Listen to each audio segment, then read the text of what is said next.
Hello. So for today's video, we will going to make a documentary about weathering.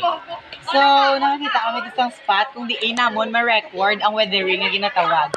So as you can see, ang ara, kita nyo managuro, kabuka-buka na siya, no? So we will going to make a explanation later. So tanawan nyo lang danay.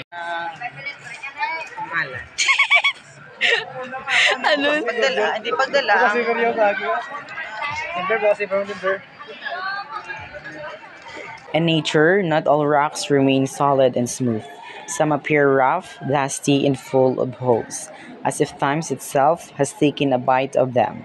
These rocks are the result of weathering, a slow but powerful natural process that breaks down rock surface through air, water, and living things.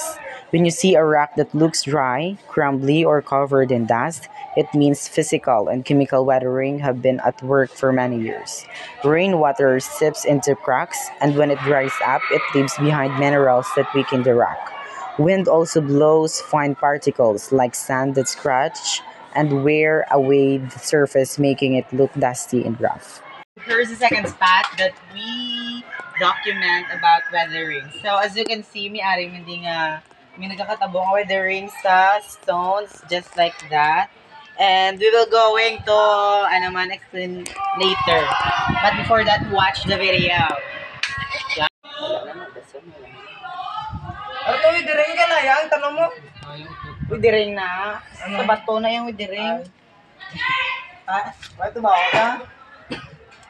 If you've ever seen a rock in a shaded or covered area that looks a bit and wet and dusty, that's actually a sign of weathering. Even though it's not out in the open, the rock is still changing, just more quietly. Because the area is damp, moisture stays on the rock surface longer. That water slowly reacts with the minerals inside, causing the rock to weaken and look darker or wet over time. Dust and tiny soil particles stick to it, giving it that dry, dusty coating. So the third one is the biological weathering. So here's the spot na nakita namon nga gahapon ng biological weathering. So as you can see, may gatubo nga mga plants sa bato-bato, and we will gonna explain it later. Bye. Watch.